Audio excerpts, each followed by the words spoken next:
Assalamualaikum warahmatullahi wabarakatuh. Kenalkan kami dari kelompok 1 yang akan mempresentasikan tentang proyeksi stereografi. Sebelum kita mulai, alangkah baiknya kita perkenalkan diri terlebih dahulu. Perkenalkan, saya Naspa Zuma Ramadhani dengan NIM 07251051. Kemudian ada teman saya. Perkenalkan, nama saya Syara Magdalena Simanula dengan NIM 07251041. Saya Ambela Renata Siregar dengan NIM 07251021. Saya Amira Salosa Sabila dengan NIM 07251009. Dan saya Keiko Fatia Keisha dengan NIM 07251019. Baik, selanjutnya kita masuk ke latar belakang masalah yang akan dibacakan oleh Syaira. Proyeksi stereografis adalah metode efisien untuk mendeskripsikan geometri bidang dan garis, karena dapat menampilkan hubungan sudut dalam proyeksi 2D menggunakan stereonet. Berbagai jenis proyeksi seperti equal, angle, equal area, ortogonal, dan polar memungkinkan pemilihan metode sesuai kebutuhan analisis deskriptif geologi struktur.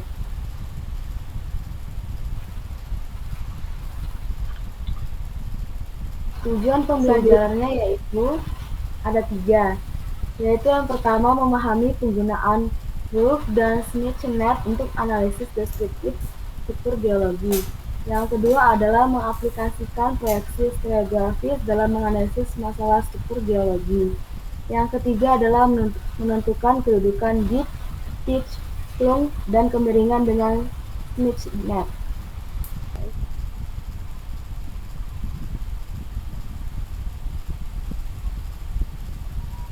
Baik, selanjutnya masuk ke metode kajian. Jadi ada 4 metode yang bisa kita gunakan, yaitu yang pertama adalah studi literatur. Jadi di sini kita mengkaji buku, teks, jurnal, dan referensi-referensi yang berkaitan dengan geologi struktural. Kemudian yang kedua ada observasi data. Jadi kita menggunakan data orientasi bidang atau garis dari hasil pengukuran lapangan.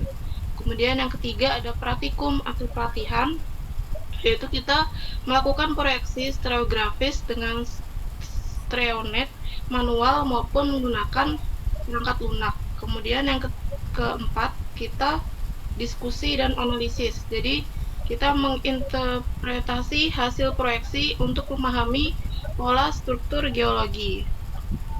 Next. Nah, kita masuk ke hasil dan diskusi. Next.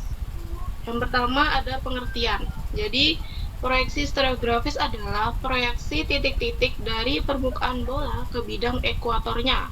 Proyeksi didefinisikan seperti yang ditunjukkan pada gambar 1. Jadi, gambar bola di samping itu.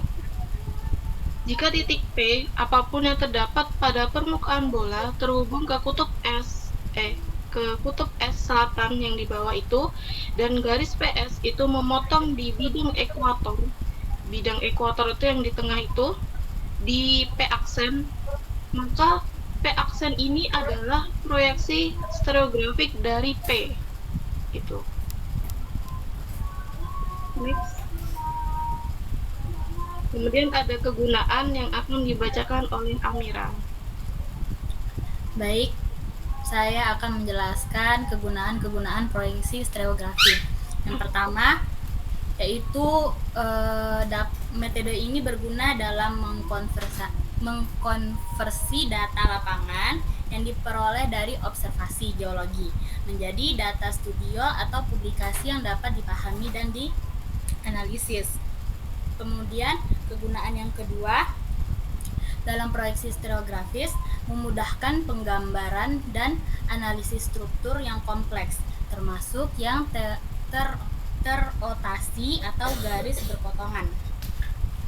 Kemudian kegunaan yang ketiga dalam rekayasa geoteknik, proyeksi ini digunakan untuk menganalisis kemantapan lereng dengan mengidentifikasi blok-blok yang mungkin bergerak berdasarkan orientasi struktur geologi. Kemudian Kegunaan yang keempat, biasanya ahli geologi dapat menggunakan proyeksi stereografis untuk membandingkan data orientasi dari berbagai fitur geologi dan menganalisis hubungan antara beberapa bidang diskontinuitas.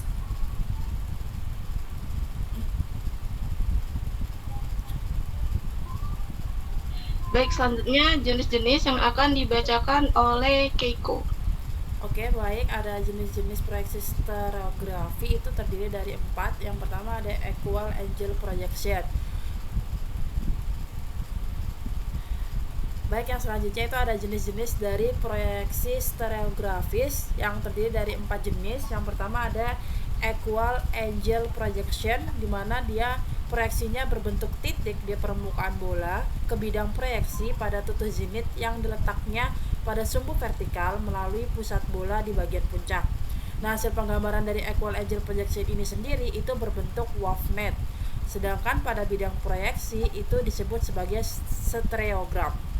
Pada stereogram itu terdapat 2 pola lingkaran, yakni yang membujur N sampai dengan S itu disebut lingkaran besar, sedangkan untuk lingkaran kecil itu disebut E itu disebut lingkaran kecil saat ia melintang ke E sampai dengan W. Yang kedua ada equal area projection.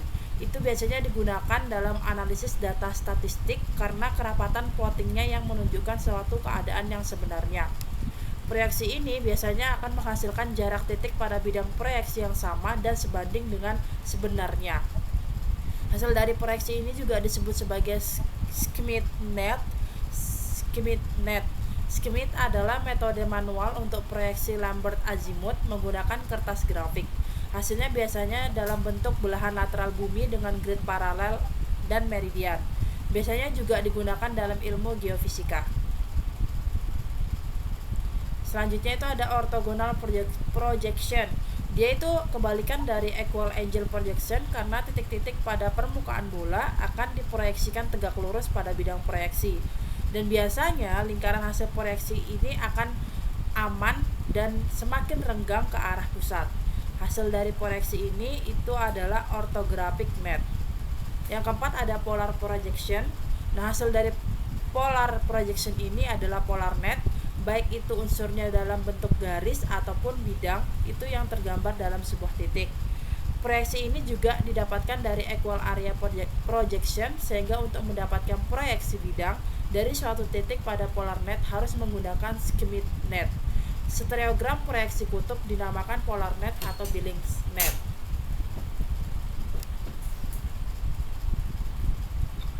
Baik, selanjutnya kita masuk ke contoh-contoh. Selanjutnya ada contoh, yaitu ini merupakan stereonet.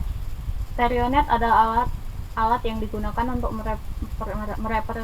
merepresentasikan dan menganalisis orientasi fitur geologi 3 dimensi seperti bidang perlapisan, sesar, atau kekar.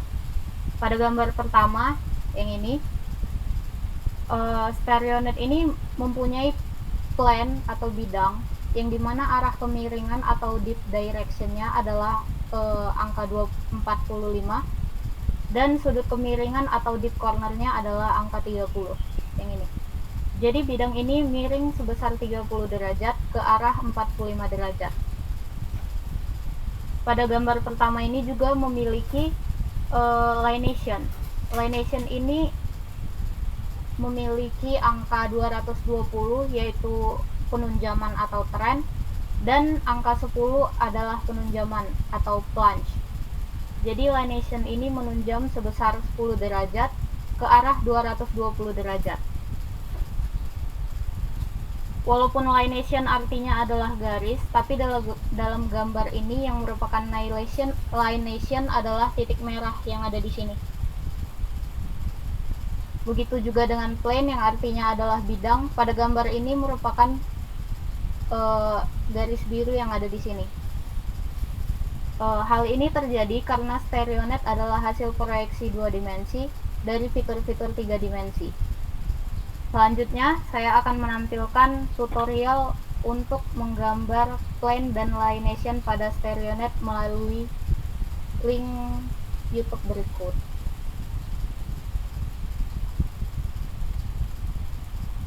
Nah, yang pertama kita akan menonton cara menggambar bidang pada stereonet.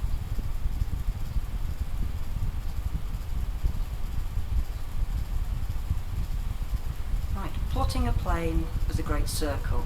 Here we're going to plot a plane with a strike and dip at 0, 3, 0, 50, northwest. So to find the strike around the outside of the stereonet, we mark it with a line. So come around 10, 20, 30. Now we take this mark and rotate it round to the north on the stereonet. Now the dip is counted along the equator. In this case, our plane dips to the northwest, so we'll count in from this side of the stereonet. So it's 10, 20, 30, 40, 50. Just mark with a little dot. Now we're going to draw a great circle that goes through this dot to the North Pole and down to the South Pole. And this is our great circle. Now we rotate, tracing paper, background to north, and check that our great circle curves towards northwest. And so that's our plot for this plane.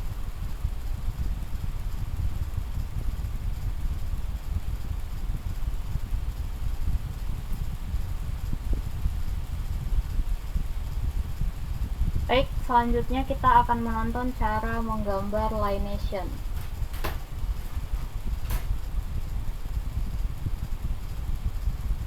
Okay, plotting a lineation. Here we'll plot a lineation with the plunge 31, azimuth 256 degrees. So first of all we find the azimuth around the outside of the stereonet and mark it with a line. So we're at 180 here, 190, 200, 10, 20, 30, 40, 250, 256. Now we bring the azimuth around to the equator and count the plunge in along the equator. So 10, 20, 30, 1, mark it with a cross. Rotate the tracing paper background to north, and there is our lineation plotted, plunging 31 degrees towards 256 degrees.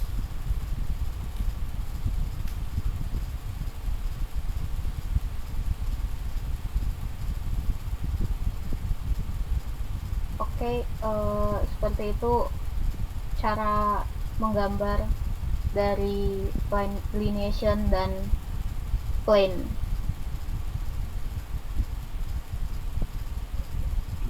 Baik, selanjutnya kita masuk ke bagian yang terakhir, yaitu kesimpulan yang akan dibacakan oleh Keiko. Baik, jadi kesimpulan yang bisa kita ambil yang pertama adalah proyeksi stereografis itu efektif untuk digunakan dalam penggambaran unsur geologi, baik itu dalam bentuk bidang dan juga garis. Yang kedua, praktikum mampu menentukan strike, dip, pitch, atau rake, plung, and kedudukan struktur. Kemudian yang ketiga itu dikenal dengan beberapa jenis proyeksi. Yang pertama ada wave net, kemudian ada skip net, ortogonal, polar, dan masing-masing itu mempunyai fungsi-fungsi khusus dalam penggunaannya. Kemudian yang ketiga itu adalah praktikum melatih keterampilan menggambar dan juga menganalisis data struktur geologi. Yang kelima itu adalah memberikan manfaat dalam memahami konsep teoretis dan juga aplikasi nyata dalam analisis struktur geologi.